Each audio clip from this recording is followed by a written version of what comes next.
Alam mo bakit ang ano? Bakit ang? Nakaakit ako agad. Ang tagal-tagal ko nang nag-ano dito.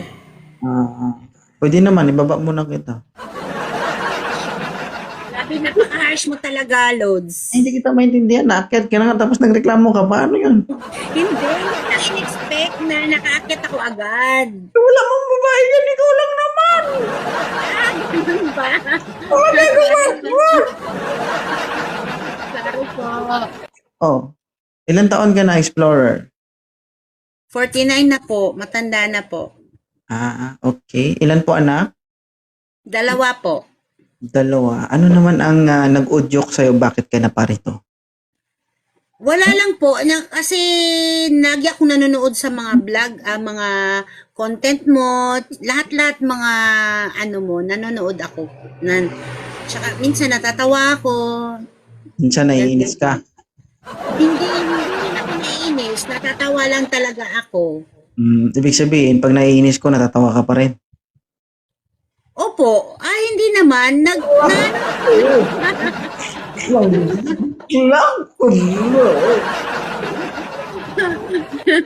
Ano? 50-50 ka. Ano? Pag naiinis ako, natatawa ka. Hindi po, na ano lang ako. Wala lang, natatawa lang ako. Hindi ko talaga in-expect na makakita ko agad-agad. Ako naman po walang pili. Basta po ay maabutan ka ng daliri. Matik. Okay po. Thank you po. Thank you po. At saka nakaakit ako dito po. Wala nang thank you ngayon. May bayad na lahat. Ay, ganun? Sige, mag-heart me. Mag-heart me na lang po. Hindi mo nga magtayo sa CR, di ba? May bayad, tig-5. Sige nga, tayo ka nga sa pampublikong CR kung makatayo ka. May bayad nga po. Doon ka nakakita ng CR na public CR pero may tig-5 piso na bayad. Meron nga po bayad. Wala, libre. Tatay ka na nga lang, magbayad ka pa. Ilalagay mo doon, basura, di ba? Pero joke. Taga saan ka, ma'am, Explorer? Taga Cagayan de Oro po. Cagayan de Oro City po. May sawa ka pa? Wala na po. Almost 9 years po. Saan ang asawa mo?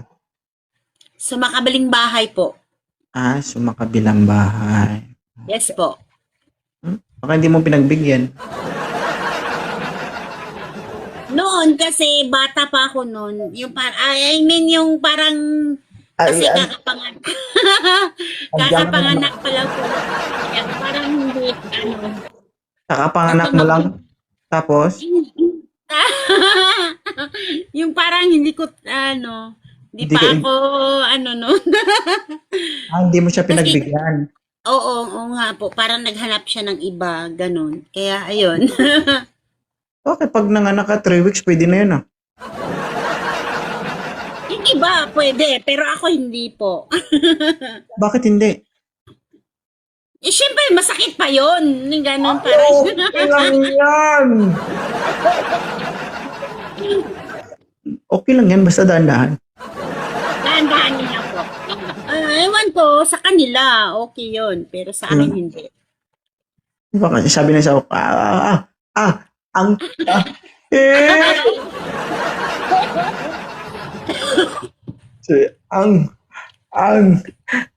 tahit sakit. Yan ang problema kasi hindi mo pinagbigyan. Yun na nga ang mali ko. Pero okay lang yun kasi naman nagkaintindihan naman kami. Dapat kasi inorient mo, sabi mo, love, pag narinig mo yung okay pa yan, pero pag narinig mo yung itigil mo na kasi tahi na yun. Ganon? Diba? Ako alam ko kapag tahi na yung binabanatan ko kasi ang tunog niya, ang tahi. Ganon? 2 weeks and a half to 3 weeks, pwede na. Dahan-dahan lang. Siguro sa kanila, pwede. ano.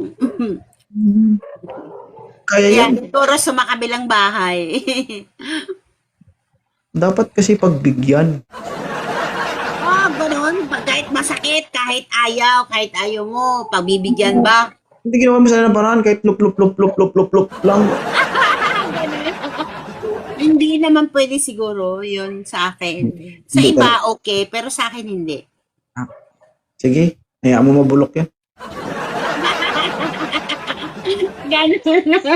Wala tayong magawa dyan. Hindi kasi, di ba? Ano, kailangan din natin respetuhin yung partner natin. Pag hindi talaga kaya, Oo. huwag. Di ba? Oo nga. Kasi, siyempre, pag masakit, di ba? Hindi muna, bawal muna pag ganun. Oo. Sa akin nga, napigtas ang tahi. Ayun lang.